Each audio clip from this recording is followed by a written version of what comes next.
Katrin came on at the exact right time was when I was switching my approach to a more 360-degree holistic approach for a coach. I started investing more into developing people and the characteristics of a champion than I did the work capacity and the skills and drills of a champion. Not that those aren't important, because I don't care how mentally tough you are and how dedicated and how strong-willed you are. That person will not beat somebody that's more talented.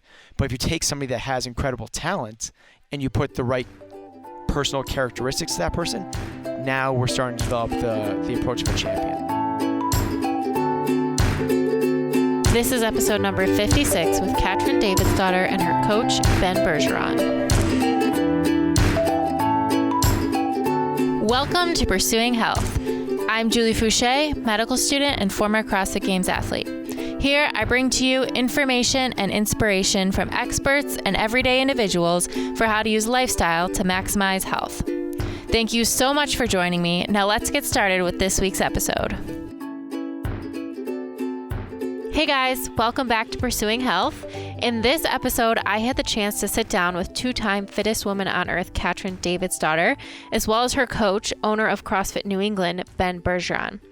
We caught up a couple of weeks ago while we were all at the Power Monkey Fitness Camp in Tennessee. These two have been working closely together now for over 3 years, and it's been really amazing to watch them develop together as athlete and coach.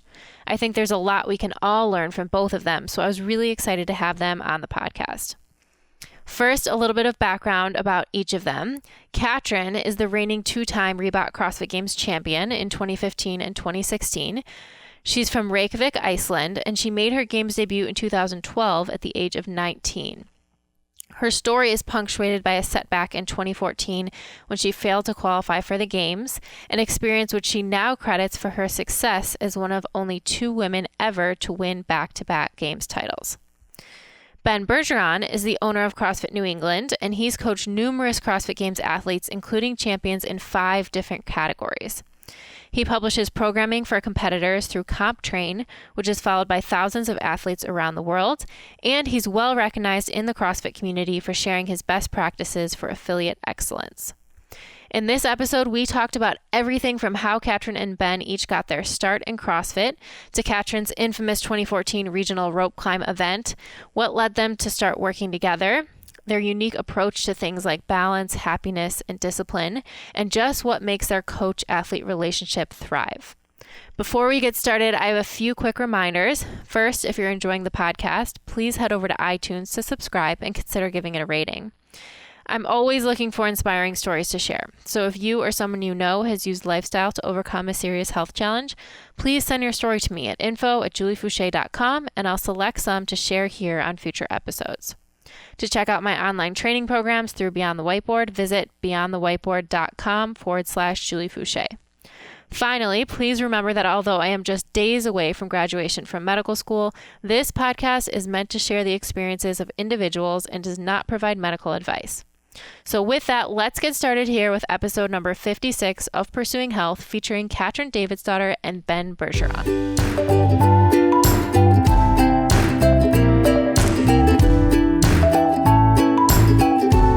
Welcome to Pursuing Health. I am super excited to be here with the dynamic duo of Katrin Davidsdottir and Ben Bergeron, and we're here at Power Monkey Camp, so thank you guys so much for being on the podcast. Welcome.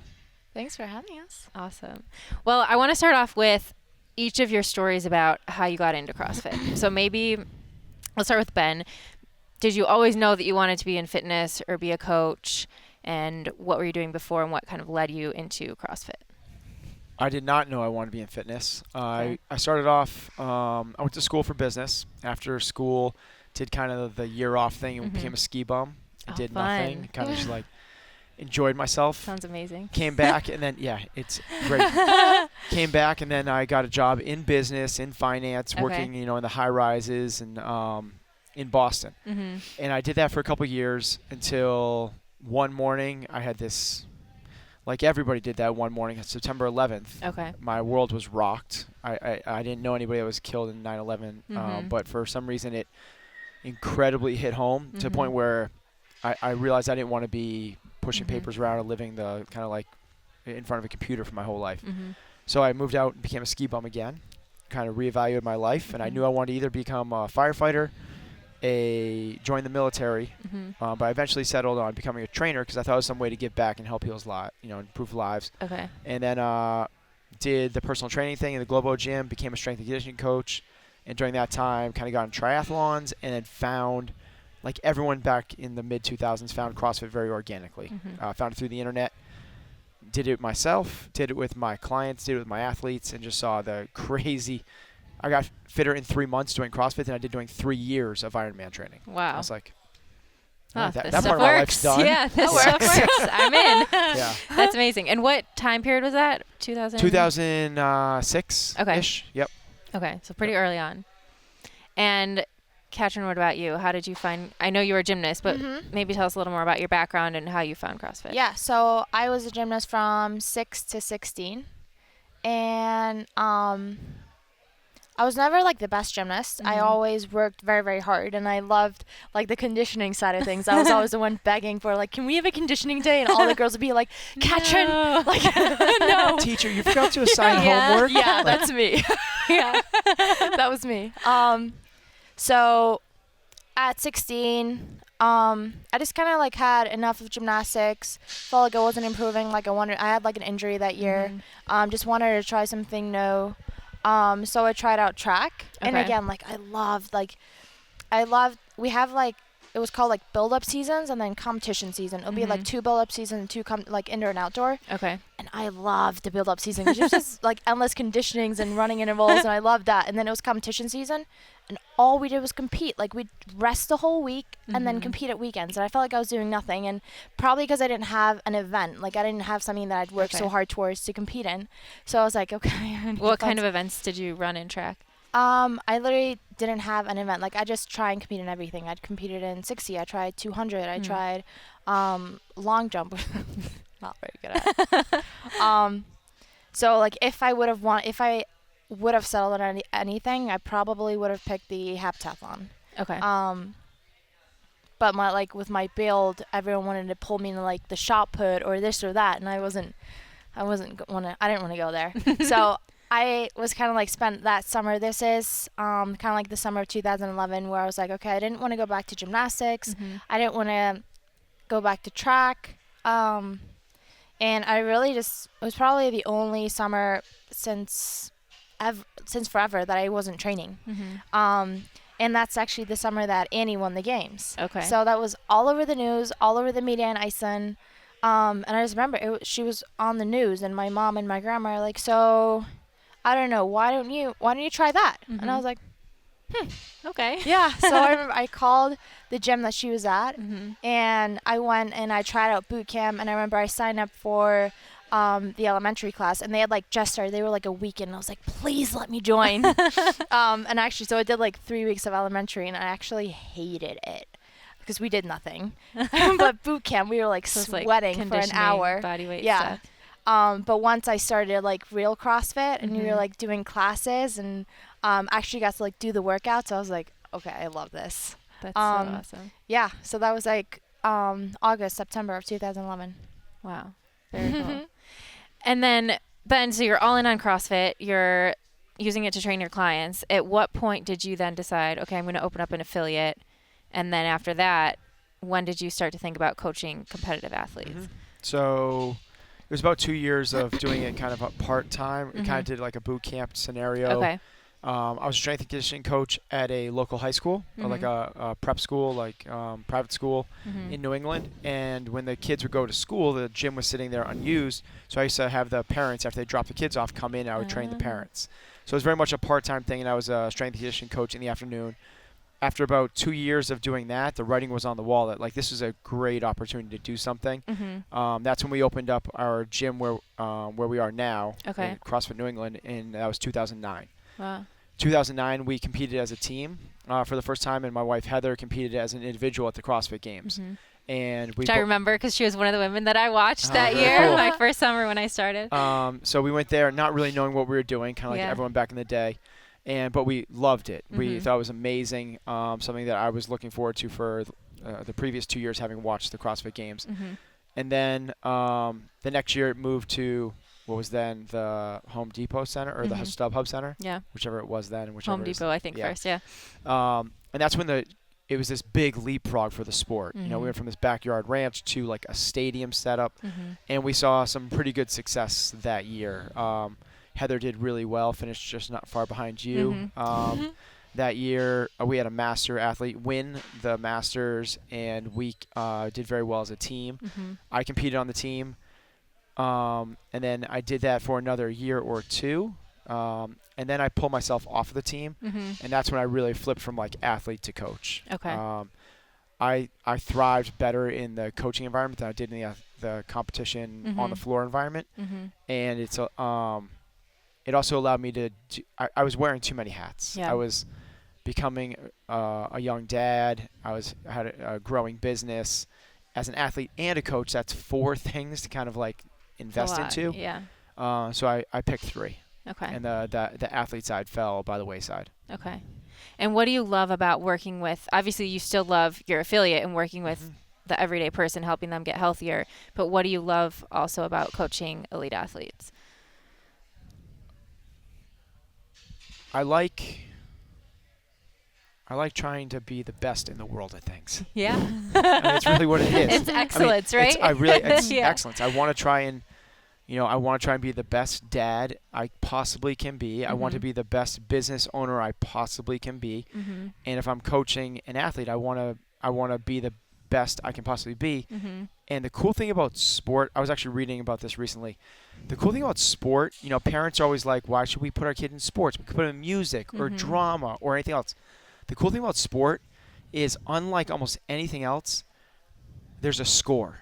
You know how well you're doing. They actually say at the end, like, you won, you're better at doing this than other people. Yeah. And as strange as that competition is, and it's something I didn't thrive on as an athlete, it's something I completely thrived on as a coach. It's something I do thrive on as a business owner. If there were scores for dads, it's something I would thrive on for that. But Best it's dad ever. I want to try to that's what I aspire to be. I think I have a long ways to go, but it's where I'm really it's something I want to be a part of, is try to be the best at something.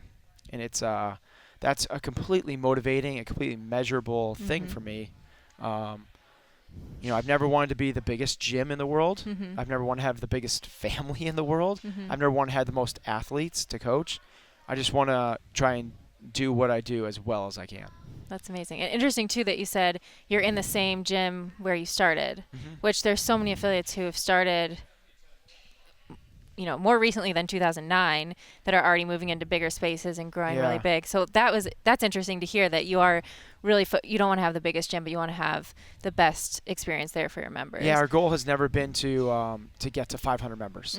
And it's actually something we just talked about with our affiliate and our membership. We let them know that. We told them our goal is not to get more people in here. We're really happy with the people we have. We're trying to be more like a private school, but more like a private school than a public school. Public schools is just like, let's make it huge, let's make it big, and people can kind of fall through the cracks.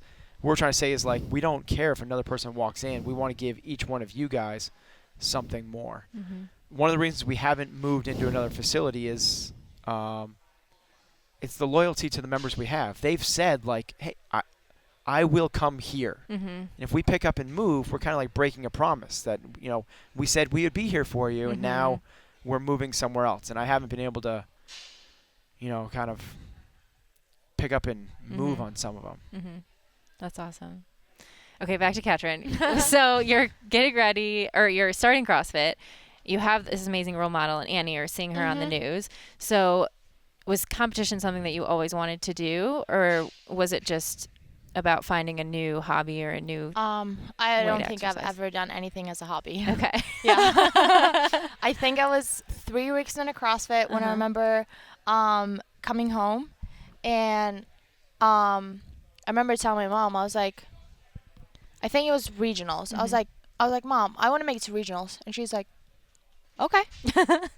And I think it was about it was like December, January, when I remember that goal shifted to, I want to make it to the games.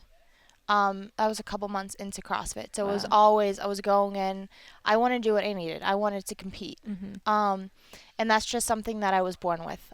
Anything was a competition for me when I was a kid, whether it was, I was so annoying. I'd be like, we're racing to the next lamppost. Like, 3, 2, 1, go. Or I'd have my dad run. Or when I was with my friends, we'd like make up all these, in like recess periods, we like make up like, okay, you gotta run up that slide, run down, you gotta do 3 swings there. Like everything was a competition. If no one wanted to play, I'll pick up a timer, you know. So everything was always that way with me. So I started it and yeah, I was into it for a competition.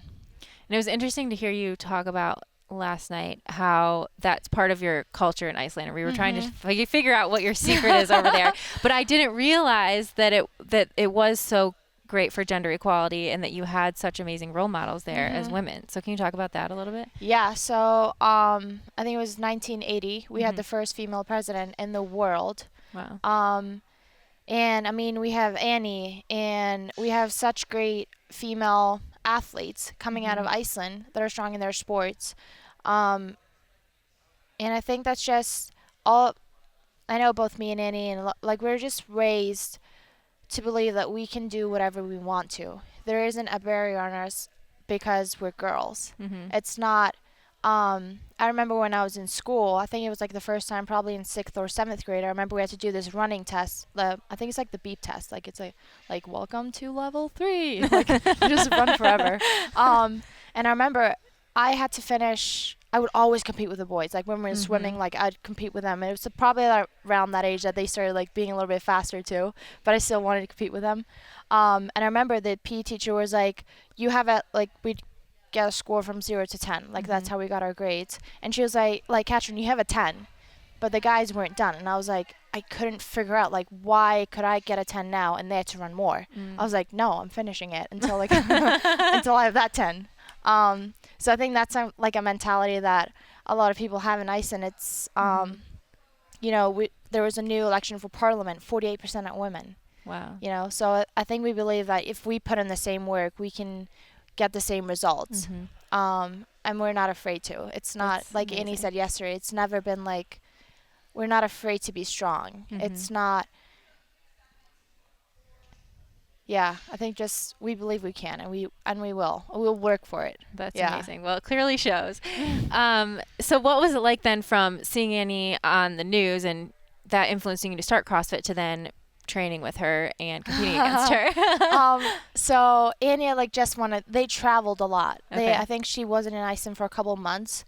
But I remember she came back and she did coach me in one of my classes. I was like, oh my gosh, that's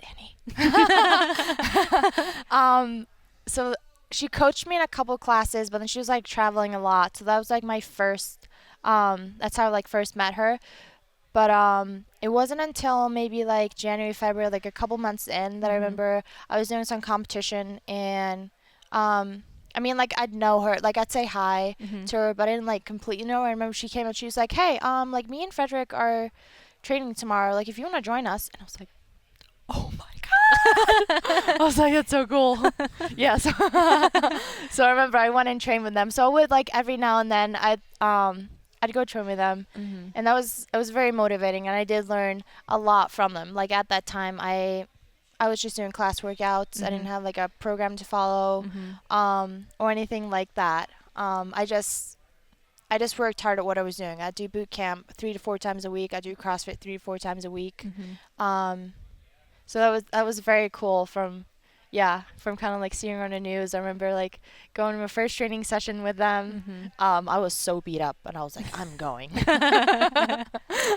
want to miss out. Yeah, I didn't want to miss out on that. So that was very cool. And probably I can't remember when we started training together a lot more. That was probably around about that time, probably a year into CrossFit.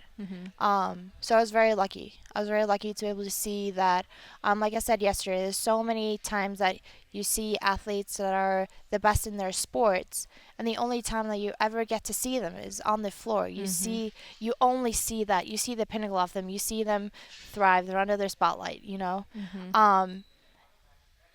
And it kind of seems like impossible. Like you don't know how they got there. They just are that way. Right. You just see them. They're like, oh, you might think that they just have that talent or they just are that good. But I actually got to see Annie put the hard work in. I got to see the sacrifices that she made. She took time off school. She was doing this full time. She put all of her energy in this. She had a coach. She had bodywork specialists. It's not so impossible when you see what has to be done. It's not that it's going to be easy, but you can see that it's possible. Amazing. So at what point did the two of you then start working together? That was that kind of just happened gradually. Yeah. I would come to camps. James Hobart was programming right. for her. I remember that briefly. Yeah. That was 2013. And James was living in our basement. Yeah. So interesting how that all works. Yeah. So she would Skype with him and to have a Okay. a conversation and coach-athlete relationship. And then she came a few times to New England to work with him. And then obviously I was there and we started building up a little relationship. And then somehow it just kind of, after you didn't make the regionals. Yeah, that's when I was like... sorry, didn't make the games after that regional. Yeah, that's when I was like, okay, do you want to be my coach? Okay, so this is after 2014. Yeah, but before that, I'd been going for, a couple months at a time, or maybe not so long, a couple weeks at a time. Yeah. And I remember every time I went there, at first it was like I just got so much fitter. It was like I always left and I was so much fitter. And then gradually it was just like I truly saw like what hard work is. I thought I knew what hard work was, but it was somehow like I just wanted to work so hard in that environment. What was it about the environment you think that? Ben never says a lot. Like he'll stand and look at the workout and he won't say a lot. And so you kind of like, you always have to know in yourself if you did your best or not. Like he's not going to, if you get the good job or the very nice, like, you did really well, but you kind of have to count on yourself too, to know that you're working hard. And if you could have given more, he's not going to tell you off for it. He's not going to be like, you should have worked harder, but I'm going to know that. And, it's kind of the same way my grandfather works. It's like he won't ever tell you off, and you just feel so much. You just almost wish, like, if I ever did anything wrong, I just wish he would shout at me, but he's not. So I just feel so much worse. So it's like yeah, I know. It's like quiet disappointment. Yeah, I'm just disappointed, not mad. Yeah, just disappointed. Oh gosh. Okay, so this was after. So you had kind of been following along. Obviously, you were coaching other athletes, and James was living with you, so you were following Katrin's progress. And I know that moment in 2014 with the rope climbs was sort of a defining moment for you. Can you just take us through what happened when you first heard the workout and then through regionals that year? So that that year was probably the first year that I'd spent like a couple weeks. It was the first year I ever felt like I was really fit, like metabolically like fit. And I was fitter than I'd ever been before. But I had some big holes, and legless rope climbs were definitely like one of them. And I knew it too. And I hadn't been working on them. Or not like I should have, like I had that weakness, and every now and then I might work on them and be like, okay, I worked on them, but I'd never actually worked on them. Okay. So when the regional workouts get announced and it's 10 for a time, and that, that run wasn't a run, not for how bad they were for me. Like that I might as well just have walked to walk. But I freaked out. It was like we were the last regionals, I think. So we had a lot of weeks to practice, and I would just cry every single training session because I was so nervous. I was like, this is it. Like, this is going to be the one that could, like, keep me out of the games.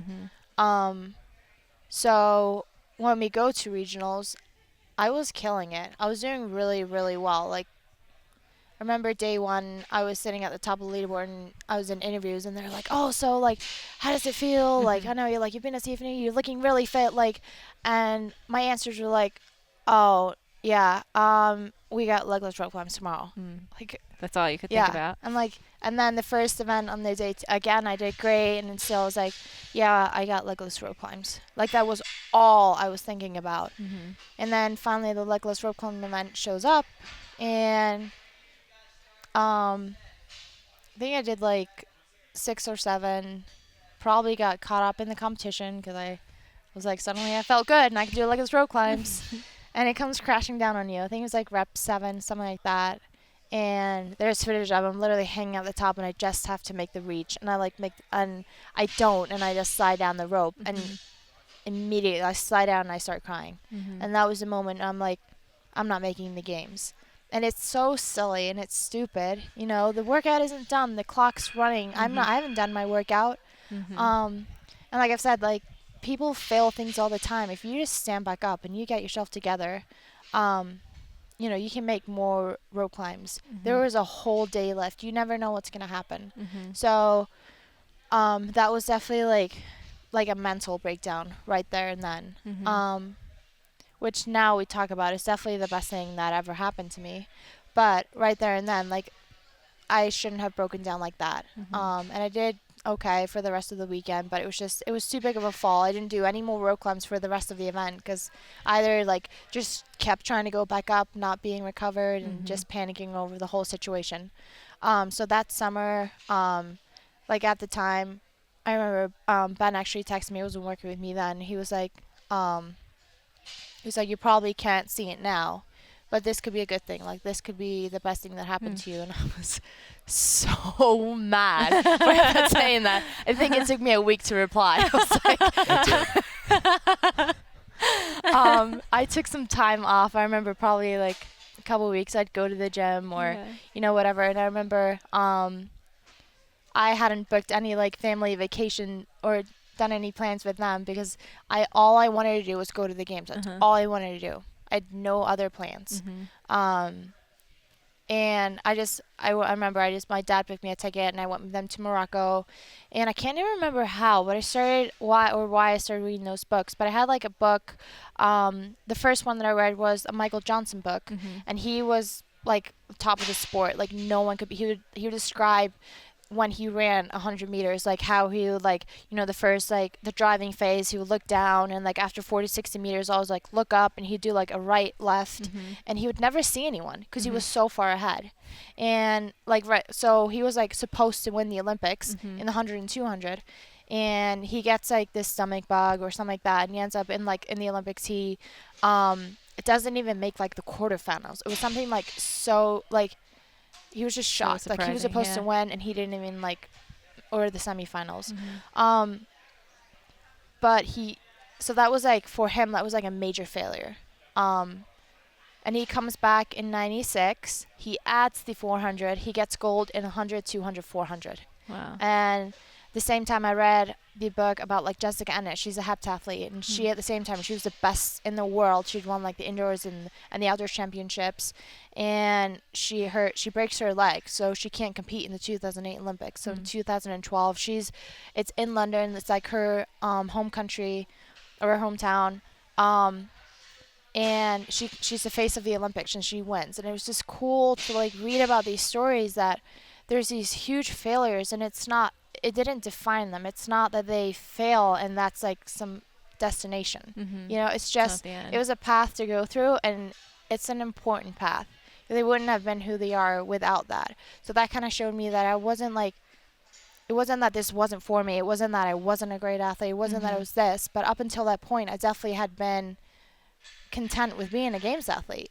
I wanted to be a games athlete. I wanted to make it to the games. I wanted to train for the games. But once I got there, I was just there, having fun, you know? Yeah, I was just at happy the games, to be there, right. and I could have a whole other year of being a games athlete.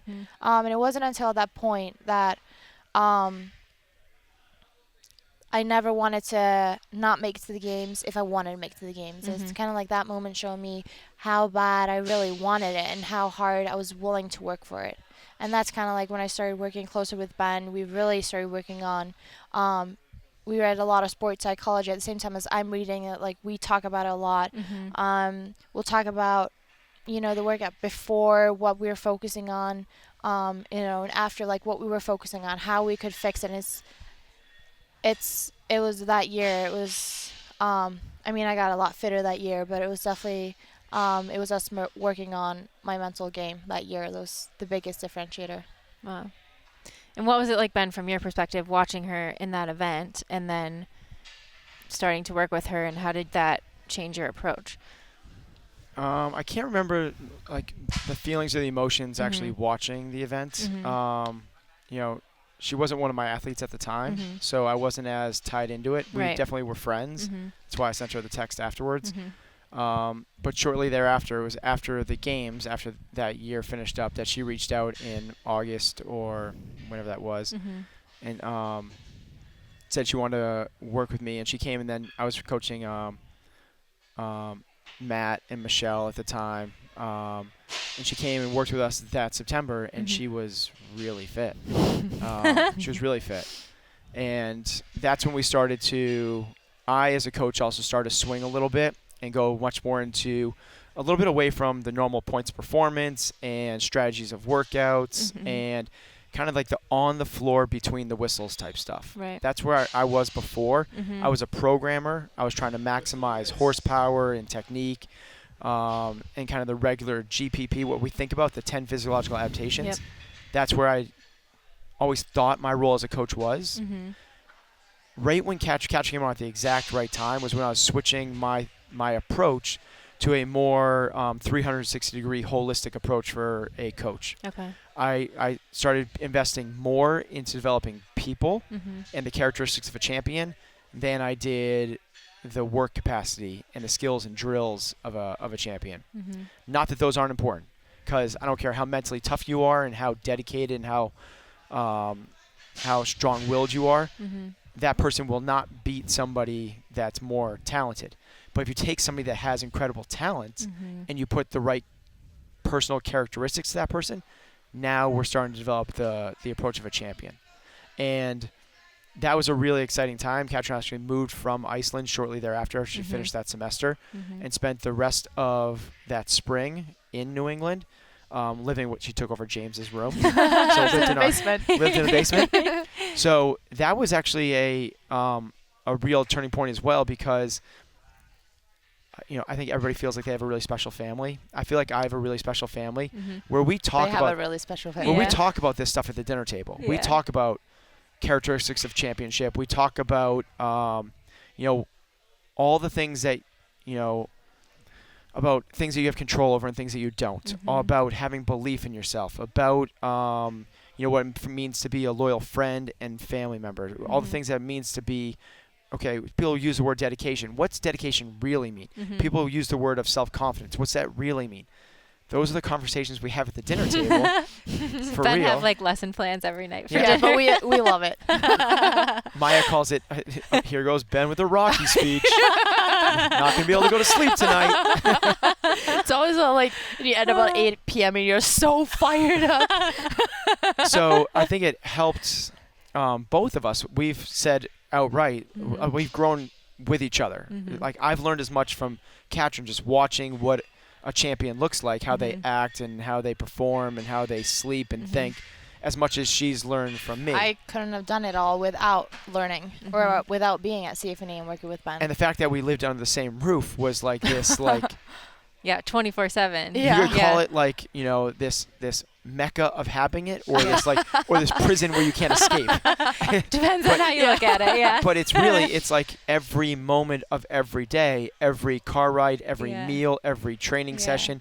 It was one of these things where I think people can put on a good face in the gym in front of their coach, and they wear the happy face, they wear the pride, they wear the focus, and they go home and then they can fall apart. Right. They can cry in front of the mirror. They could, have cupcakes, and they can do all these things that, if you're living with somebody, like, those things come out of the wash. So if you're a true. family member, we know. You don't have to tell us. You don't have to see it. We know we can. I'm as close to Katrin as I've been with anyone else in my life outside of my immediate family. We call her, our other daughter. She's, I'm Bergeron. Yeah.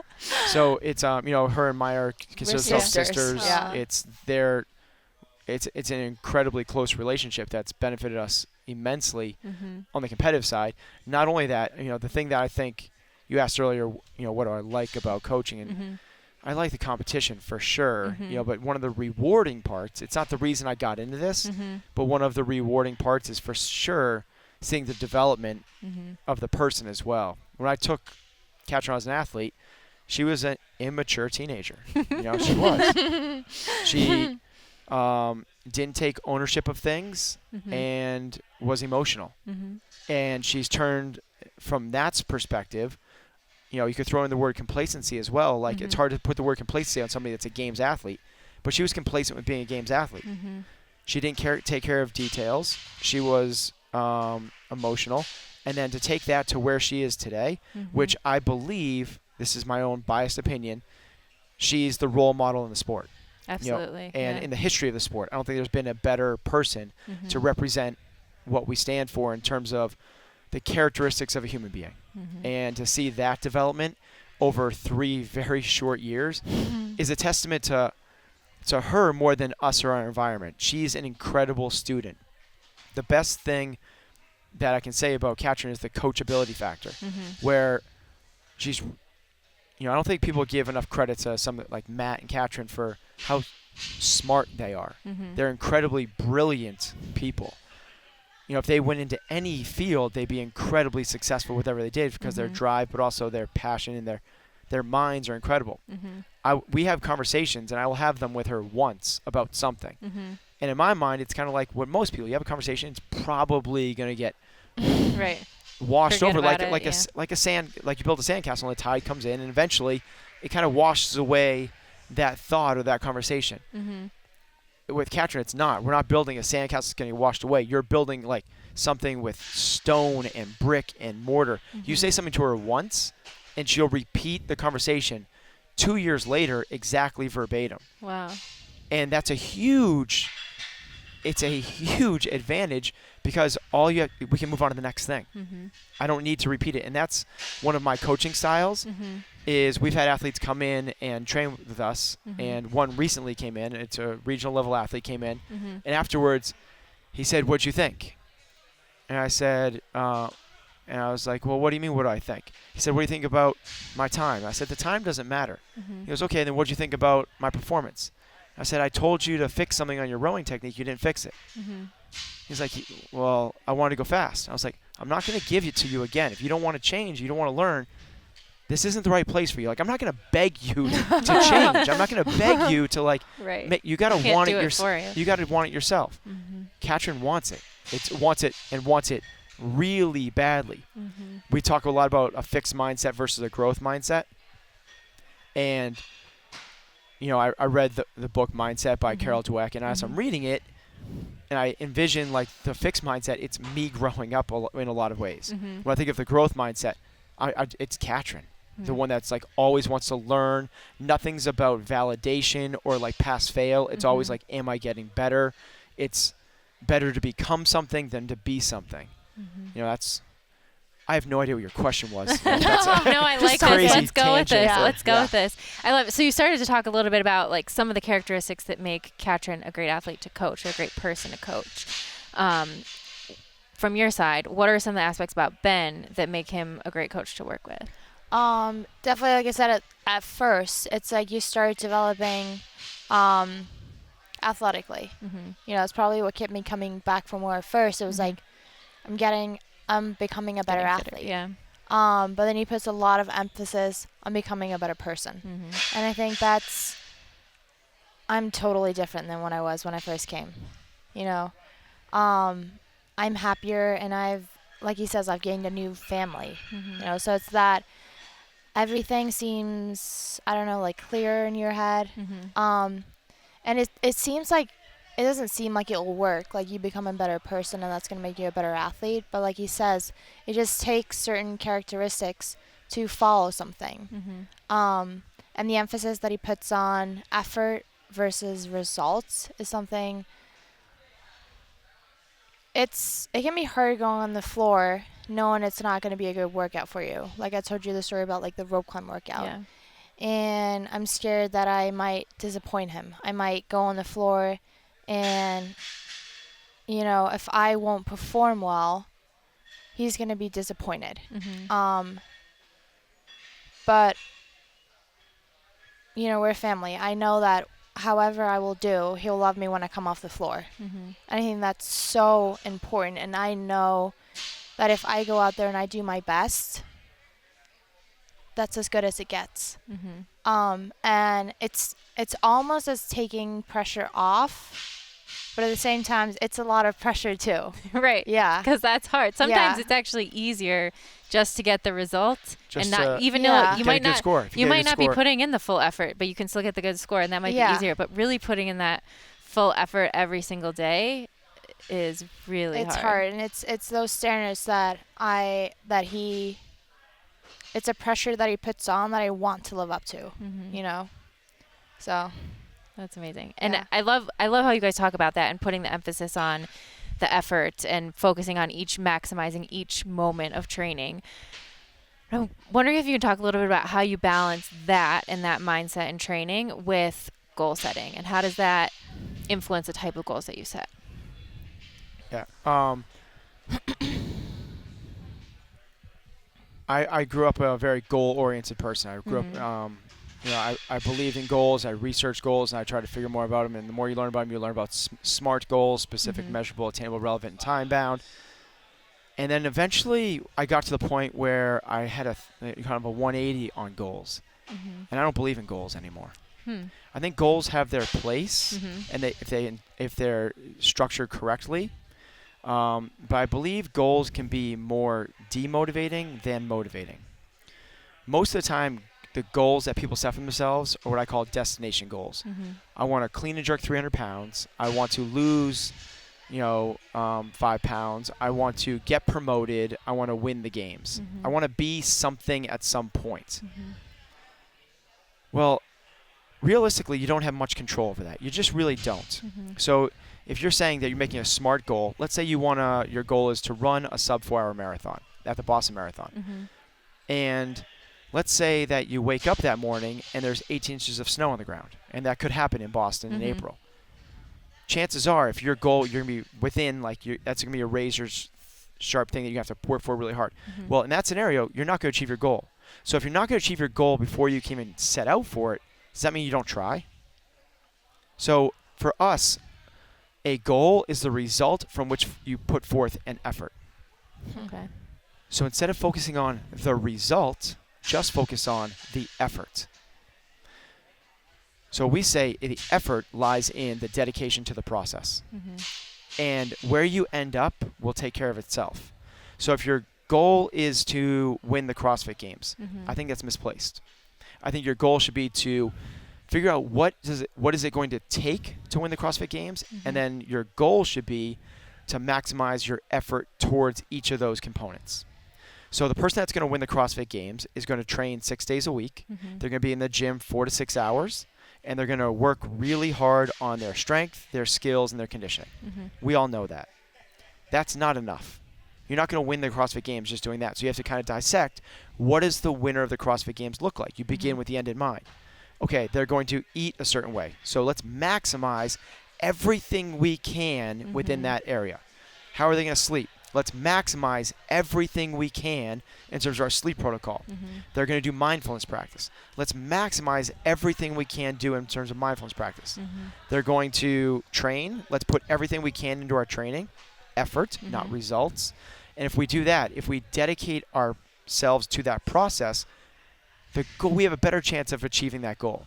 But even more important than the process. So you have goals on one end, but above goals is the process. The process you follow dictates the goal, not how much you wish and want it to happen. Not how good you are at writing SMART goals. It's the daily discipline that gets you there. The problem is, daily discipline is really hard. Really, if you don't give enough credit. To do what Katrin does every single day, the big obvious one is move away from your home country and your family. Yeah. That's a big one. Now, some people might be willing to do that and make the big choice, but then they're not willing to make the 36 tiny little choices every day. Those are hard, really hard. Every decision you make is going to take you a step closer, a step farther from your goal, from the process. So what we do is we try to develop the characteristics of a person that can follow the process. So those characteristics are things like humility and hunger and dedication and patience and being coachable and positive. If we develop those characteristics, then all of a sudden we are creating the person that can follow a process. Well, if you have the person that can follow the process and you've defined what that process is, the goals are going to happen. Wow, that's Yeah. amazing. And that's such a big thing. It's not something that I'm just saying here. Yeah. Katrin knows that we Yeah, talk yeah. about this a lot. Yeah. Like such a big thing when I think about like our 2015 season, like leading up to the games. Like I truly fell in love with the process. And it wasn't that we were ever talking about winning the games. It wasn't that we ever had like, and it was, we showed up at the gym every day. We worked as hard as we could. Every single day, it'd be high fives. We'd be like, what a great day. Every single day. And every single day you can walk out and be like, we got a little bit better. And you just do that every single day. It's the same thing, like winning the games. It's not that moment that's cool. It's not it's not as cool as people think it is, winning the games. But when you think about winning the games, you think about all the moments leading up to it. It's all these training sessions that we have, like talks that we have. It's the people you get like on the way. It's the journey. And it really is. Like if people say that a lot, and it might sound like something that you're supposed to say, but it really is. Yeah, it's one day at a time, and it's a journey. That's amazing. I love how you talk about mindfulness, being in the moment, trying to be to stay positive, things like that. Obviously, it can sound like, oh, everything's great and we're always positive and everything like that. You obviously still have difficult days and difficult moments and moments when doubt creeps in or things like that. Can you give me an example of a training day or a competition event, something like that, when you had a challenge and then how you use these tools to maximize that challenge?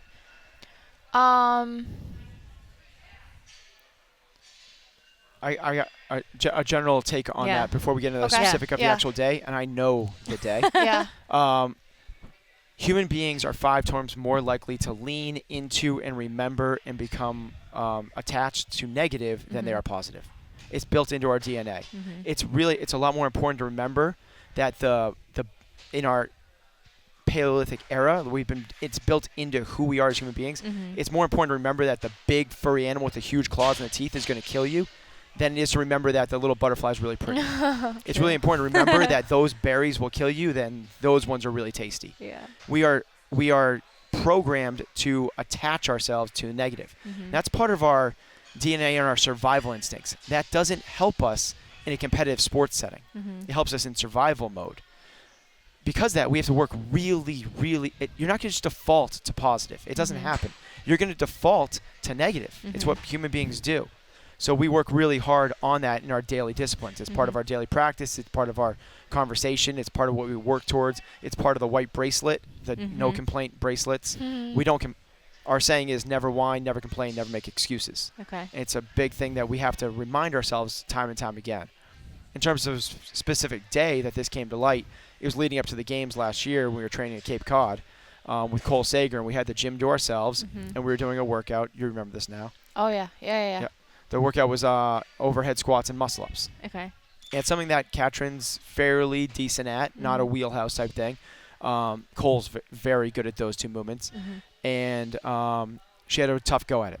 And she lost her competitive edge in the middle of the training session, which is something we work really hard on. We know adversity is going to strike. We know we're going to get beat. We know things aren't going to line up for us. We work really, really hard on when that happens to not lose our competitive edge. And she did in that training session. We got really frustrated, gave up, but took her foot off the gas pedal and went in cruise control. And just went through the motions of completing the workout. And when she was done, she was incredibly frustrated with herself. When it was over, it wasn't the normal Katrin lying on the floor, looking for feedback. What do I do to make that better? Yeah. It was no eye contact, storm with real purpose outside. Yeah. And then just went outside and wanted a moment to sulk. And I didn't let that happen. We went out and immediately turned it into a learning lesson that this is going to happen. This is in the moment what we talk about all the time. This is when things don't line up. This is when you don't feel good. This is when the competitors do take off. This is when you can't stay with them. So what does it look like? What's your competitive mindset? What's your competitive approach? How hard are you willing to work when it's all stacked against you? And we turned that, what theoretically could have been the worst day if we didn't have that conversation. That day lasts. It doesn't last minutes, it lasts hours. And probably not hours, but days. Because this self-doubt creeps in and like, am I doing the right things? And that workout was terrible and maybe I don't have it and maybe I can't win the CrossFit Games. And all of a sudden, that's why you don't put that pressure on yourself. It's about this workout. Okay, now that workout happened and we didn't take advantage of the way we wanted to, we have another moment. Are we going to maximize this moment now and use it as a learning experience for the next? And we still have 4 more hours of training left. Are we going to lose that next 4 hours? Because we can't. You lose those 4 hours and you've lost potential for growth. So we flipped it around and said, okay, now that we have the struggle in front of us, now that we have that adversity, now that we did not do well, and now that you did give up, let's make sure that the next hour is not that. Let's use this as a new learning experience going forward. So there's always bad days. No one's going to go through this thing with, we talked about this before this podcast, of this level of vulnerability that everyone should have because there's no such thing as a robot. We're not even, forget a robot, we're not even racehorses. We're human beings with emotions and ups and downs and distractions and consciences. We need to be able to accept that, but then accept it, learn from it, and move on. We can't sulk in the moments. And what was that like for you, Katrin? Like he says, like that was a training day that I would have looked at and been like, that was not a good day. Like that was not a good workout. I didn't do well on that workout. I didn't even, it wasn't the effort that I should have put into the workout. Even though it wasn't a good workout for me, I still can go as hard as I can go. And I did not do that in that workout. So that's definitely like a day that I would have left and I would have been like, that was a lost day. That was not a good day. And instead, Ben was able to flip that into using that experience to learn. You know, like it's so easy to talk about all these things. Like when you're in the moment, you're going to do this. And when you're in this, you're going to do this. And Ben was like, this is the moment. This is the moment. Here we are. Yeah. It's like, now use it. Like don't let it pass and don't let it be a bad moment. So we always talk about it like, there are no bad days. That was a bad day. There wasn't a bad day. And we look back, that is our favorite training day. Best training day of the year. Wow. Best training day of the year. Best training day leading up to the 2016 CrossFit. That's the day we look back on a lot and being like, that's where we learned the most. Which should have been the worst day. Yeah. Amazing. So I think that's very cool, and that's, I always say that I don't even know how I ended up at Symphony with Ben as my coach and you know, a girl from Iceland, you know, and that's, we just explained it at the beginning of this podcast. Do you want to go through that again? Remember, James was your coach, living in the basement. Okay. Sorry. No, but I think about it all the time, how incredibly lucky I am, and those are the things that are so important. There are no bad days. You know, I might go through a bad workout or what I feel like is a bad workout, or the live feedback that you get right away, so that every single experience, like we were talking, it's one day at a time. Like how can you maximize this day? And every single experience, turn it into a good one. Whatever it is, like pick out the lesson and learn, you know, don't let it pass you by. Don't sulk it out. Don't do this or that. Learn, flip it around, you know? Amazing. In a training day that like, I think a lot of other people would have just said, you know what? I'm just gonna call it a day. I'll come back tomorrow, you know, and just give up and go sulk for the rest of the day. And to have someone there who's gonna hold you accountable it's so important, to learning from it and making the most of it. That's really amazing. Because it's hard when you're in that mindset. I wouldn't have been able to, in that mindset, pick myself out of that, you know. But Ben looking at that is able to flip that around, and then, you know, for me to be able to learn from that, and for him to show me that, and like, then later I can take back on that and like, okay, when I'm in that situation again, I'll know what to think. I'll know how to react to that. Yeah, we have a lesson every single day. There's something. I hope you're writing these all down so you can write a book one day for us. So I want to talk a little bit about priorities. Ben referenced this a little bit earlier when you mentioned stepping away from competition and focusing on coaching. Mm-hmm. And Katrin, we know you mentioned moving from Iceland, making that decision to come. And I think, Ben, you've talked about this before about how many priorities that you can have and how you balance those and how good and focused you can be at any one of them. And I think it's a great contrast between the two of you. So could you explain about each of you about making those decisions? Katrin, one, to focus on your one priority of the games, and then Ben on your life, family, gym, we coach. just talked about this at lunch. Okay. Where our saying, our belief is that in the pursuit of being a champion, balance is overrated. I think everyone searches for balance in their life, and Chris talked about this last night. Yep. Chris Spieler said it a lot more eloquently than I'm probably going to spout off on about right now. But essentially, balance it. You can't have balance and be a world champion in something. You know, there's a lot of Kobe Bryant is one of the ones been very, you could argue he's not a great human being, but no one's going to argue that he's not one of the best basketball players that ever lived. And he said, I'm not going to be the best dad. I'm not going to be the best friend. I'm not going to be the best husband. I can't be those things if I'm trying to be the best basketball player that's ever lived. And it's just one of those things that, like, if you're going to be singularly focused, you can't have that balance. And if you're going to be like Katrin is, you have to be singularly focused. Absolutely. It's incredibly important. Everyone's searching. I think everyone wants balance. Well, you can't have balance and that. Now, that's not my goal. I'm not, I said earlier I'm competitive. I want to be the best. Really what I want to do, though, is I want to maximize my potential in 3 different areas. Dad, coach, and business owner. Knowing full well I'm sacrificing a lot in each one of those. You only have, imagine you have a teapot and you're going to fill up cups. Well, you can fill up 1 all the way, or you can fill up 3 evenly. That's as good as it's going to get. You only have so much of you to give. So if you're going to choose balance, you also have to be willing to give up a lot in each of those categories. And I purposely did. I know I'm not as good of a coach as I could be for Katrin. If every day was like this here, where I had no other roles and responsibilities, it would be ridiculous. But that's not what I want. I want a family, and I want a business. Similarly, if I didn't have to go to work and I didn't coach athletes, me as a dad, it would be insane. It would be incredible. Best dad in the world. Yeah. So, but I do think there's something to be said for being a role model for your kids and working hard on and that's other what things. Balance creates. Balance can create other avenues and other opportunities, and just like imbalance can create other avenues and other opportunities. And you put up a quote last night from Oprah that said, you can have it all, you just can't have it all right now. Yeah, not all at once. It's that same thought process. So true. And so, Katrin, can you talk about your decision then to give up?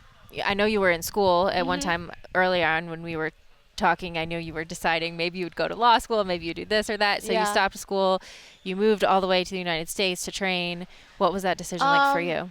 So I started doing engineering, and my family is very academic. It's in Iceland. It's just what you do. Like you graduate when you're 20, and then you go to university, and you gotta have a degree. It's the path. You graduate what we call college, and you go to university.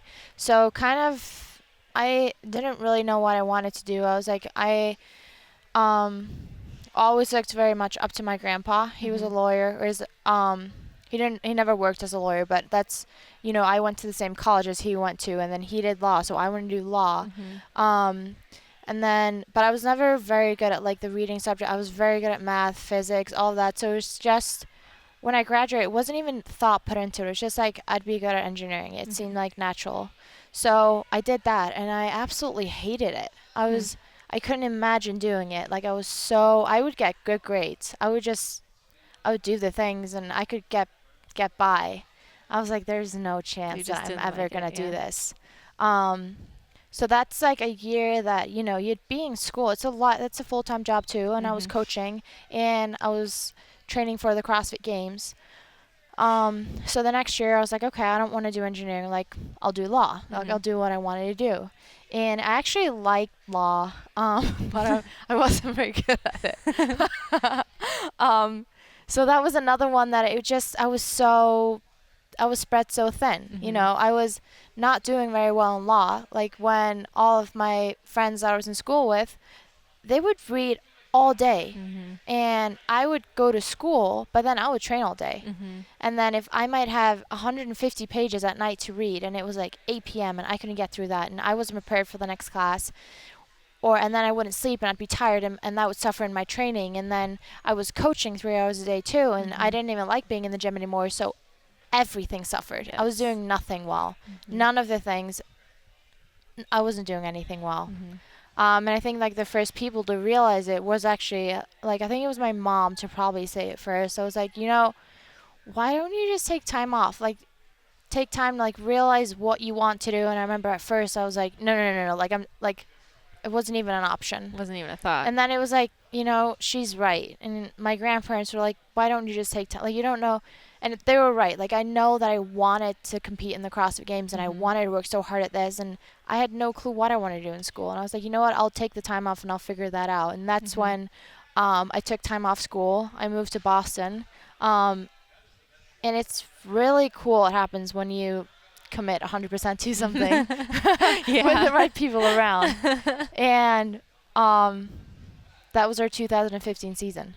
That's and it amazing. was magic starts happening Yeah. when you commit yourself 100% to something. I don't know if I ever told you about this, but the first time that I could tell that something was different was that year, was the first year we went to the Bahamas with Reebok.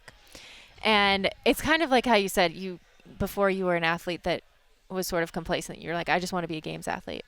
And at that sort of event, there's tons of athletes, and you can tell who those athletes are that are just happy to be a games athlete.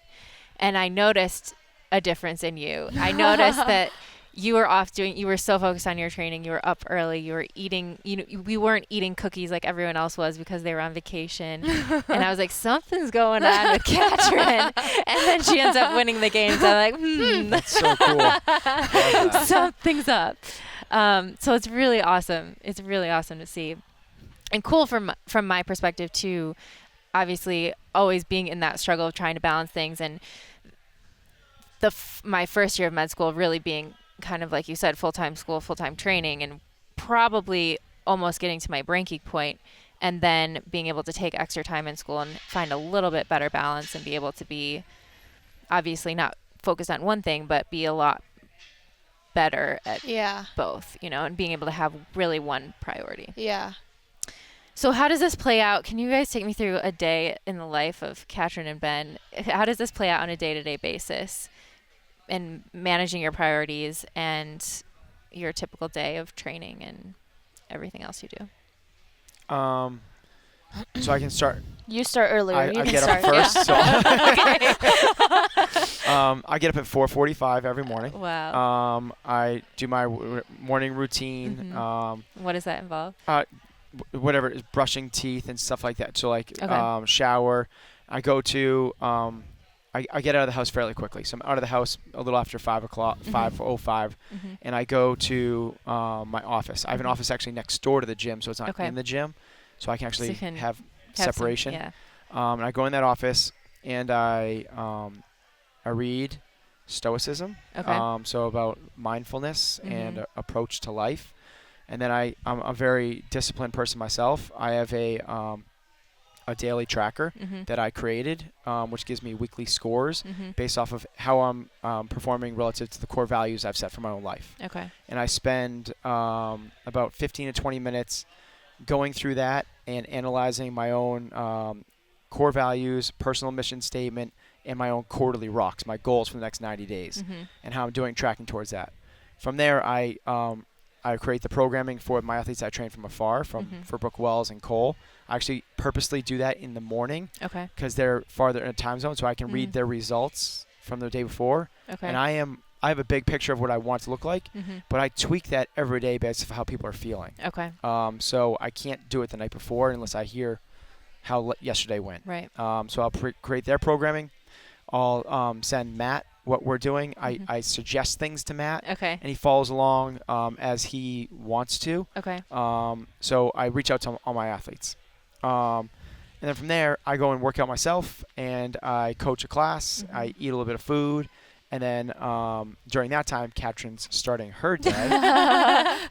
Sounds like nice. half a day already. Yeah. So when I'm having lunch, And it's not that Katrin's late. This sounds like it's lunch or something. But it's actually like 7 I'm a.m. there. Yeah, it's like 9 a.m. it is. So Ben's just up in the middle of the night. We're at 9:30 at this point. Yeah. And Ben's eating lunch. So how does your day start, Katrin? So we're on my day. I love mornings. So I love like in the Bahamas. I'm like, should we just sit and have coffee for half an hour? Yes. So nice. So I will get up anywhere depending on like when I fall asleep or when I'm going to bed. It'll be anywhere between 6 and 7 that I get up. And I will normally finish cooking my breakfast, all of that. I do love listening to podcasts in the morning, anything to just, I love coming to the gym and having something like, something that you're thinking about, or like having a conversation with Ben about something that, I heard them talking about, or, so I'll normally do something like that. And then I'll kind of like let my breakfast wait while I have my coffee, and I love writing in the 5-minute journal. That's something that Adi, my nutritionist, sent me like months ago, and I don't know, I was so intimidated by it. I was like, I can't even start that book. I was like, literally had like a panic feeling. And Heather started writing it. She loves it so much. I was like, okay, you know what, I'll give it a shot. And I've actually loved it. It starts your day, thinking about 3 things that you're grateful for. And, you can easily think about 3 things, and then 3 things, and 3 things. And you write it every single day. So you've got to start like really thinking about things. And then you write 3 things that would make today great. So you're like, okay, what do I want to do today that will make it great? And then it has this thing that's like, it's like a daily affirmation of like, I am ... And like, you can say things that you are, or you can say things that you want to be. Like sometimes it was like, it was like I was traveling the day after or the same day or something, and I was like, I am on time and I love packing. And they're like, good, let's start the day. That's awesome. And were you? I think I was. I haven't missed a flight in a while. It was good. But a good one that I actually loved using, and I think I heard Tim Ferriss say this on his podcast, was that he loves, and I've used this a couple times since, it was, I am unrushed. And that's I love that. a really good one. That's it's like, really it good. just settles. Helps you stay in the moment. You don't need to be in a rush. Yeah. And being in a rush is such like, it sounds so bad from someone that's always 5 minutes late, but it feels so bad. You're always like got that little like panicky feeling. You're always like, somehow things start going backwards and you forget things. And so yeah, do that. And then that's while I'm like drinking my coffee, and then I have breakfast. And most mornings over my breakfast, I'll FaceTime my mom or my dad or call my grandpa. Like, I love just talking to people in the morning. And just because of the time difference too, like when I finish training, they're normally like going to bed or something like that. So it's just a great time to call anyone like back home. And then I'll go get ready for the gym. Normally prep my food for the day, or food for like lunch and snacks. And then that's when I get to the gym at like, it's anywhere between like 9:30, and I'll wait until Ben finishes coaching his class, which is 9:30, and that's when he'll be like, okay, so how do you feel? And he's always written stuff up on the boards. I'm always like you said, always walking trying like, to peek. Yeah. Well, it's there, so I can always go look, but it's after like, how do you feel? And then, if he wants to make any adjustments on the day or this or that. So, and then either, I do like a long warm up. So it's either in the morning, it's a couple hours in the morning or afternoon that Ben will work with me. So we'll like pick things that, like he doesn't have to watch me like warm up or do this or that. But then if it's like important stuff, then we'll time it so that he can be there and watch you. Okay. Yeah. And then what is that like? I saw you guys doing a workout earlier today, and then we did the 50s. But what are you looking for when Katrin's doing one of her workouts as a coach? Different things for different workouts for sure. It might be, it's not like I don't set out like this is what I'm going to look for. Right. Certain things will pop up. So I don't start off with any set motive unless we're doing something specific. If we're doing like a muscle up progression, I'm looking for certain ththings in the technique of a muscle up. But in a classic workout type setting where it's a training, like it's a CrossFit WOD, I'll just observe and see where are the deficiencies. Is it a technique issue? Is it a pacing issue? Or is it a mental issue? And I may or may not address it at the time. Usually I won't. Usually I'll wait till it's over. And my thought process in that is because that's the way, we as coaches are limited where other coaches are not. When the whistle blows, I don't get to coach her at all. That's in other sports, you can call timeouts, you come over, you can have conversations with the athletes as they're performing. Almost every sport, even the Tour de France, like those guys have headsets in and they're getting coached the whole time. Yeah. For us, once they leave Athlete Village, I don't see her again until that event is completely over. So I don't know why I would coach her differently than that. I should allow her to try and make the adjustments on her own. Now, if I see something drastically that we should change, I will do that in the moment. But wouldn't you agree with that? That's a much That's rarer actually really occasion. interesting. I never know that that's something that you do, but it's true. And thinking about it, like if you are giving me something to fix in the middle of a workout with the heart rate high, like chances are that it's just hard to get that feedback too. Now, if we're doing an on-the-minute type thing, Yeah. the reason we're doing that is because it's more of a practice session. If it's a practice session, then I do have that opportunity, and I should take advantage of that. And we make all sorts of tweaks and fixes to the most basic type things that people would probably be flabbergasted the fact that we are trying to fix her air squat. Yeah. And we spent 3 months working on her air squat. So I mean, there's different levels based off of what we're doing for the day. Okay. And so you pick certain things that you want to work together on during the day. And then you mentioned usually after the workout, you're doing a lot of feedback right there in the moment while it's fresh in your mind. So what does that look like? A normal day will be Katrin walks in. Most of the time I've written out the day's programming. Sometimes I leave a couple things blank. I have to ask her how she's doing so I understand where we are. And then we'll maybe make adjustments, maybe not. And then we'll determine what are the key things for me to be there watching. And during those are the ones that afterwards we're going to be able to have a conversation about. Okay. And it might be something as simple as this is how we need to cycle this movement faster. This is where, a technique type thing. Usually it lends into an overall big picture approach of what we're trying to accomplish. It usually starts off nitty gritty and then very quickly turns away from that and turns into characteristics of a champion. Because I think that's the thing that is the most important thing. It all starts there. Yeah. People can get geeked out really easily on horsepower or cycle times or transitions or VO2 max. I think all that stuff is an easy byproduct of a person that lives the championship lifestyle. Okay, so training, probably lunch in there and snacks and things. What does the rest of the day look like? We actually on the way here created like a nightly routine. Okay. I love routine. I have like a morning routine. We have a routine throughout the day, and then I didn't have a nightly routine. So that's something that it might be. So trying to like set at a time at like this time I have dinner, and then I have time for like social media or Instagram or to watch TV or answer emails, something like that. I just want to ask a quick question about social media. So do you restrict yourself to that specific time, or are you looking at it throughout the day? I normally have a full Instagram to look at throughout the day. Okay. Because I don't really take breaks.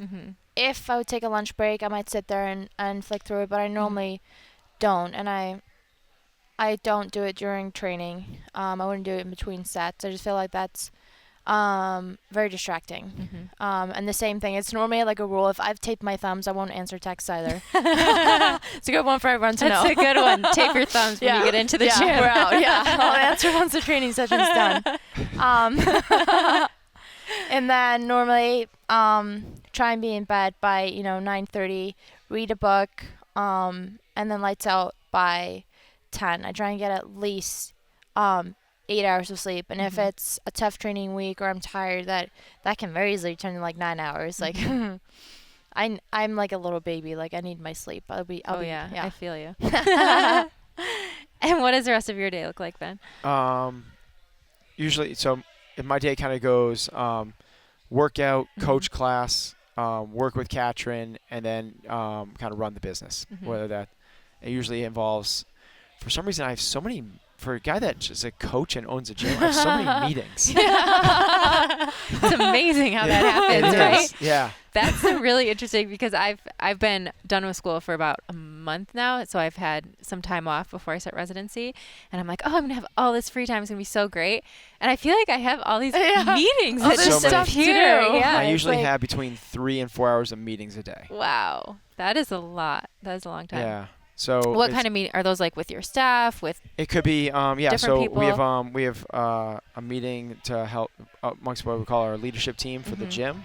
I have a meeting for my own podcast and that sort of social media development.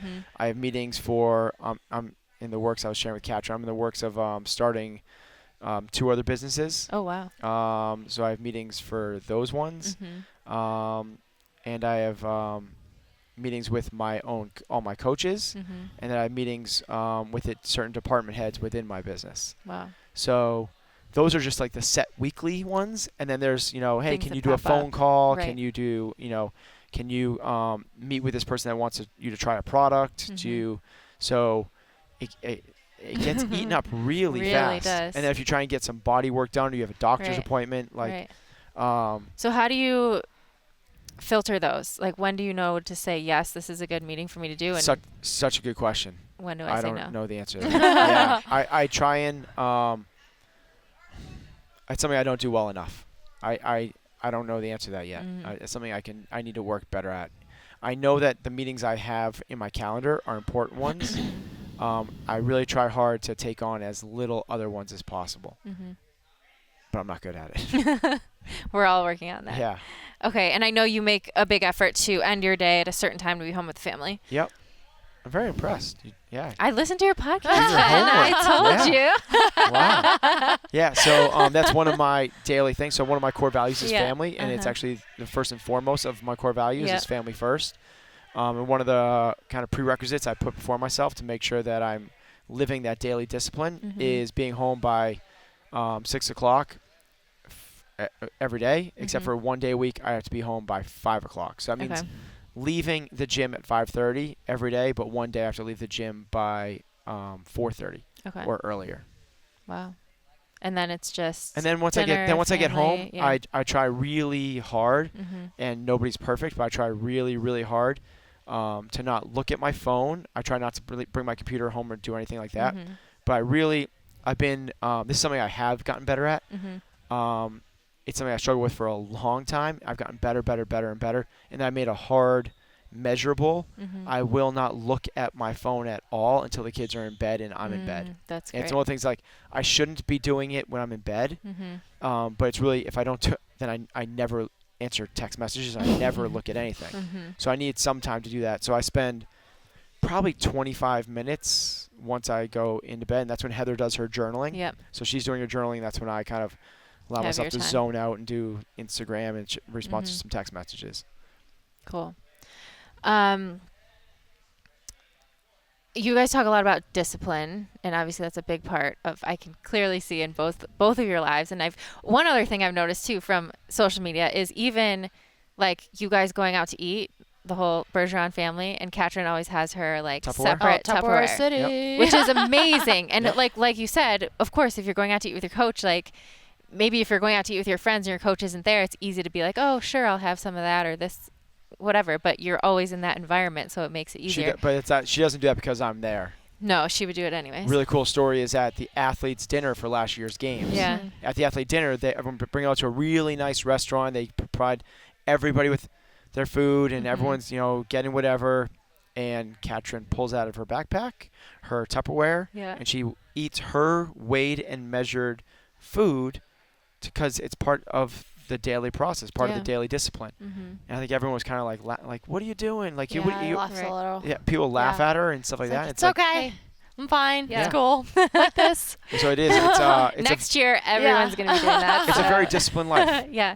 So how do you balance that? Do you have things that you do to help, that you just enjoy doing, where you let yourself just kind of relax, or do you have areas where you're not as disciplined? I don't think I do. I mean, not to steal that, but I thrive on the discipline. I've let time periods of my life fall away from that, and I'm not as happy. I'm way, I know that I am more of like a guard dog. Like, I want the discipline. I want the structure. I want that. I'm the least productive when have the least to do. I like being disciplined. I've shared this with Katrin before, but before I was a coach, before anything, I would put challenges before myself. I can remember when I was probably about 7 years old, I said, I'm not going to have candy or chocolate or anything for Lent, and that kind of started it. And one of my dad's buddies was like, you can't do that. You're too young. Like, there's no way you're going to be able to do that. I'll give you $50 if you can do it. Yeah. And I did it, and he gave me $50. And $50 then I was like, oh my God. Yeah, that's a lot of money. Yeah. That's so for a time period from when I was 24 to 36, that's 12 years, I didn't have a dessert, a cookie, a piece of bread, a soda, or anything like that at all, because I enjoy it. I enjoy that kind of like challenge. I think that's I think that there's been some rub off on that. I 100% agree. And we had that conversation the other day. It's like the time period after the games when you're not focused and you don't have that kind of that like pressure on you to be disciplined and to do everything right. Not happy. Yeah. Not. Now having said that, I go on vacation with my families, and I will have pizza, every now and then and stuff. So it's not like I'm always 100%. Yeah, how do you guys make sure that you say, it's obviously easy for people to do that when they're at home and they're in their routine, but how do you transfer that when you're traveling or you're in situations like this? I don't want to make it seem like I'm a saint or I'm 100% disciplined. That was a 12-year period of my life. Right. Now that I have a family, it's a different environment. Right. But I've set parameters for myself, and those are no longer part of the parameters. But those parameters that I do have, I try really hardly to adhere to what I'm saying now is my new structure. Got it. And I don't deviate from that new structure. But that new structure does not include, never having pizza for, again. I've created a better environment that will thrive in my new life as a dad. What about you, Katrin? Do you have? I mean, like we were talking about the balance, and there's a time and place for everything. There's a time and place to go out with your friends and to just go have your nails done or to just go to the movies. It's not 5 days a week. It's not every day, but it's so important too, and it's so important to stay happy and to stay connected with all of your friends, and your family and all of that. And I probably spend most nights. I'll come over for dinner and we'll sit at the Bergerons and we'll just have dinner. And I probably go every week or every other week and just get my nails done with any of my friends, or if my mom comes over, when I'm in Iceland, I just love going out for coffee with my friends, or we always just say, like, we go walk downtown and we go show ourselves and see others. You're not doing anything, just spending time. So I think all of those things are so important too. And that might, that's kind of like the balance. You just got to know when the time is for it. There's a right time. I think a big part of that is realizing what makes you happy. Yeah. And people think certain things will make them happy, but they don't. Certain people think that if they eat a piece of cake, they're going to be happy. But that doesn't. So people have this image like that if you don't do that, how could you be happy? How could you be happy if you don't have dessert? How could you be happy if you're living such a disciplined life? Well, living an undisciplined life and even cheating corners or doing that doesn't necessarily make someone happy. It may. And if it does, that's where you should live. But I think when you define for yourself what is inside your own circle of happiness, Mm-hmm. committing yourself to that is that. So Katrin lives as disciplined life as anyone I've ever met ever. Mm-hmm. She also smiles and laughs more than anyone I've ever met in my life ever. So it's like we say all the time recently since we saw it, Katrin, my wife Heather, and my daughter Maya are like trolls. Have you seen the movie Trolls? I don't think so. Oh my God. There's these little creatures that are the happiest creatures They're on the just planet. so They just happy. smile and they hug, they laugh, and they dance. That's so because she doesn't eat junk, and because she has a daily routine that she doesn't Yeah. deviate from, and because she does mindfulness practice, because she's as regimented to the daily grit and the grind, Mm-hmm. doesn't mean she can't be happy. Mm-hmm. That's what makes her happy. And I know that the days that she's pulled away from that, Yeah.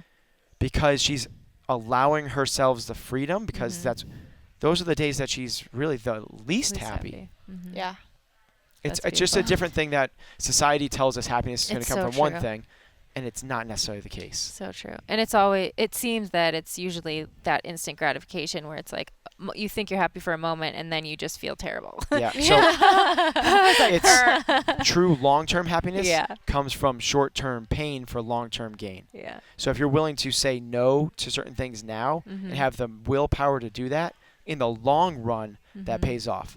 Now, what unhappiness is the opposite. It's giving in to short-term pleasures for long-term dissatisfaction. Mm-hmm. That plate of cookies looks really good. I'm going to have some.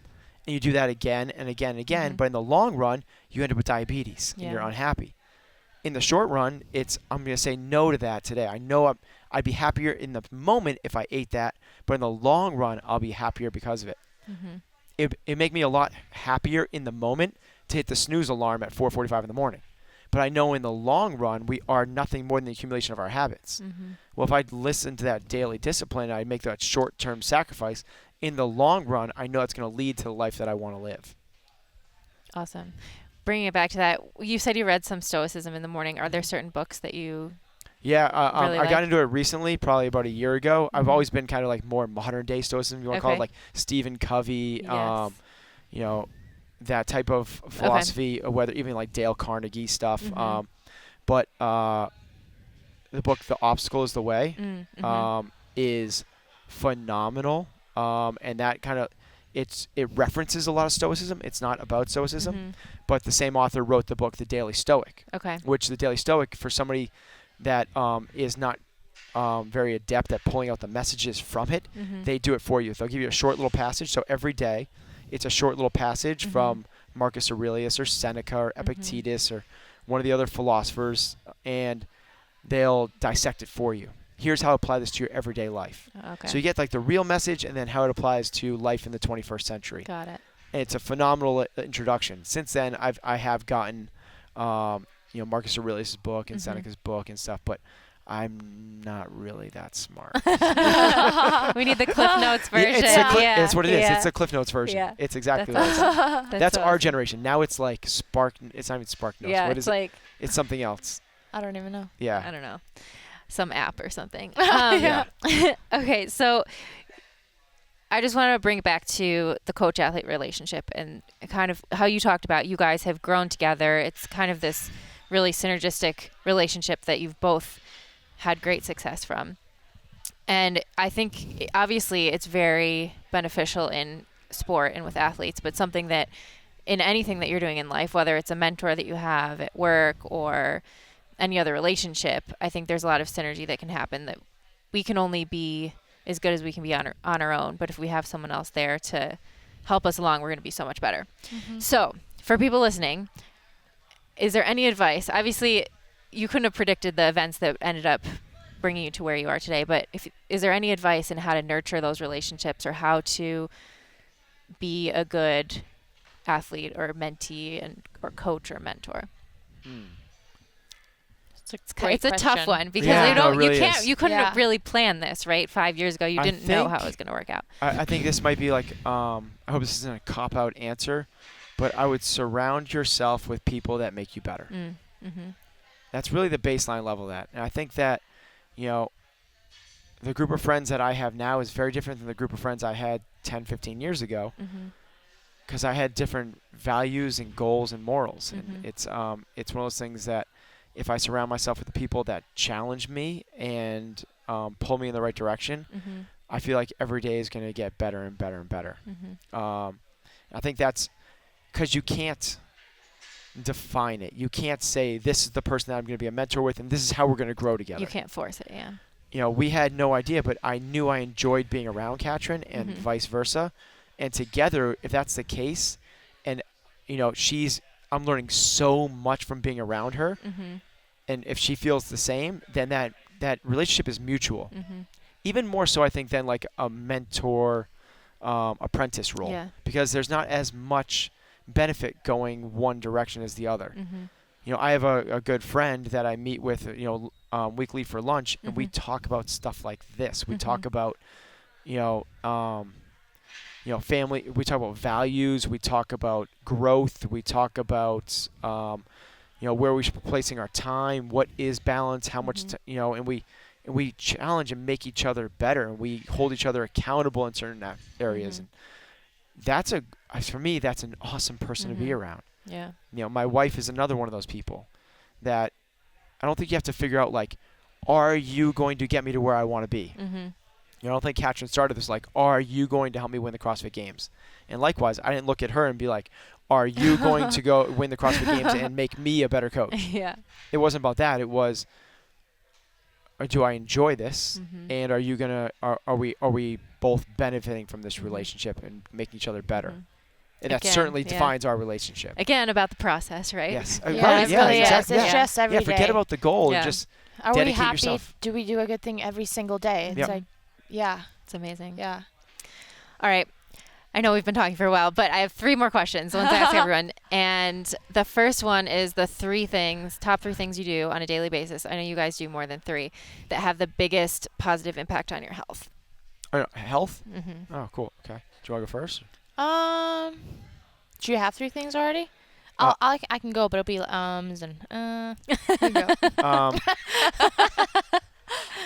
I would say the first one is my daily tracking. I've set up my life to where I know what's really important in my life, and I know the steps necessary to get there. And I track that and score myself on a daily and weekly basis. So that's for like my mental health. Okay. The next one is I work out every day. I take Sundays off, but to me, I do that really early in the morning before there can be any distractions. So it's like kind of that, like, you own that time. Like Jocko people have probably heard of Jocko. Yeah. He calls it 4:30. At 4:30 a.m., no one's going to distract you. At 4:30 p.m., good Who luck. knows? Yeah. Like, good luck. Like, there's going to have a lot of resistance trying to do what you want to do. Yeah. But at 4:30 a.m., nobody else is bugging you. Yeah. So I would say it's kind of the mental health, and then it's that the working out, doing CrossFit. I believe in the methodology that Coach Glassman set for us in terms of longevity and GPP. And then the third one, I would say, this probably is a weird one for a health answer, but it's trying to have really good relationships. I think it's trying to have perspective on what's really important. And I don't know if you've heard this. Which it does actually have a really big impact on health. I was going to say, have you heard the study put out by Harvard University that they studied people that live the longest and are void of disease? And they studied them for everything. It's a 70-year study, and they studied for everything for, what climates they live in, to the foods they eat, to the stress levels, to the jobs. And what they found is the people that live the longest and have the least amount of disease are the people, and they also happen to be the happiest, are the people with the strongest relationships. So true. So true. I don't have a lot of relationships in my life. I don't have, that sounds funny for a guy that owns a gym with 400 people. There's a lot of people I know, and a lot of people I coach, and I do that. But like real relationships, I mean, I only have count them on one hand the people that I'm really, really close with in my life. But those people I try to have really strong relationships with. I love it. Did you think of 3 yet? I did, and they're like basically the same, but like in my version of things. I was gonna say, it's my morning routine. I love a good morning. Yeah. Just like that's just gonna set the tone for the day, So just like like my morning, I love that I need to be able to sit down. I need to be unrushed. It helps if I have flowers on the table and sun shining, all of that. That's how I like imagine my great mornings. And then it's gym time. Like love being in the gym. It's working out. It's getting to work with Ben. It's, the high-fiving. We got better today. And then it's staying connected with, my people. And that's like what I would say, like the closest people in my life, whether that is going over and having dinner with the Bergerons, or if it's being able to have called my mom that day, or talked to my grandpa or my dad, any of those things. Yeah. Awesome. One thing that you're working on or that you think would have a big impact on your health, but you are struggling or working on putting it into your life? More sleep. Sleep. How much sleep do you get usually? I track 7 hours. Okay. And it's one of the ones I do the worst on of my tracker. Okay. Yeah, I'm not good at it. And when you get up at 4:30 in the morning, it means that you have to go to bed early. I have to go to bed at 9:30. Yeah. Which is hard. It's really hard. I have kids, and I don't get to see them for that much. And by the time they go to bed, and then you do, a little your nightly routine. Yeah. That's tough. Definitely, but I know how important it is. I know it makes such a difference for me. If I could so I'm really more like a 6.5 hour guy. If I could be a 7.5 or an 8.5, be a whole different person. What about you, Katrin? I'd probably say staying more in the here and now and not spreading myself thin. I love what I get to do. I love all the opportunities that I have. I love my day-to-day basis, and I just want to make sure that I'm always loving that and always enjoying what I'm doing, not stressing about what I should be doing, not stressing about pleasing other people, as long as I know that I'm doing the right things, So that's been a bit hard. So just and that can take away from the moment that you're actually in. It can take away that day. It can take away that training or something like that. So it's more, I don't even know how to explain it, but just being in the here and now, knowing that you're doing the right thing and trying to do the right thing all the time, with those things that are most important to you. Very challenging, but yeah. Made no sense. Last question is, what does a healthy life look like to you? Happy life. Living a life true to your core values. I love it. And what are your core values? I don't know if I remember them, but I listened to your podcast about it. Yeah. My personal mission statement is to love, live, lead, and leave a legacy and learn. So all those L's. And then inside the core values is my family, my health, excellence, and enjoying the ride. So fun. I love it. Very cool. Good note to end on. Thank you guys so much for taking the time. And it was so good to talk with you. Thanks, Julie. Julie. Thank you all so much for tuning into this episode. I hope you enjoyed this conversation and learned as much from Katrin and Ben as I did. Their discipline and dedication to excellence is truly inspiring, and I think they shed some great light on how to cultivate synergistic relationships like this in our own lives. Have you ever been in a great coaching or mentoring relationship? Let me know what made it so great in the comments below this episode on my website, juliefouché.com. To make sure you never miss an episode and to receive exclusive content from me, head to my website, juliefouché.com, where you can subscribe to my email list. Also, don't forget to share your stories. If you or someone you know has used lifestyle to overcome a serious health challenge, please email me at info@juliefouché.com. I'll choose some of these inspiring stories to share here on the podcast in future episodes. If you like what you hear, don't forget to subscribe and consider giving the podcast a 5-star rating on iTunes. Also, don't forget you can train with me by visiting beyondthewhiteboard.com/juliefouché. I always love hearing your feedback, so please leave comments under this post on my website, juliefouché.com, and share your thoughts on social media with the hashtag JFHealth. Thank you again so much for listening, and I'll catch you next time on Pursuing Health.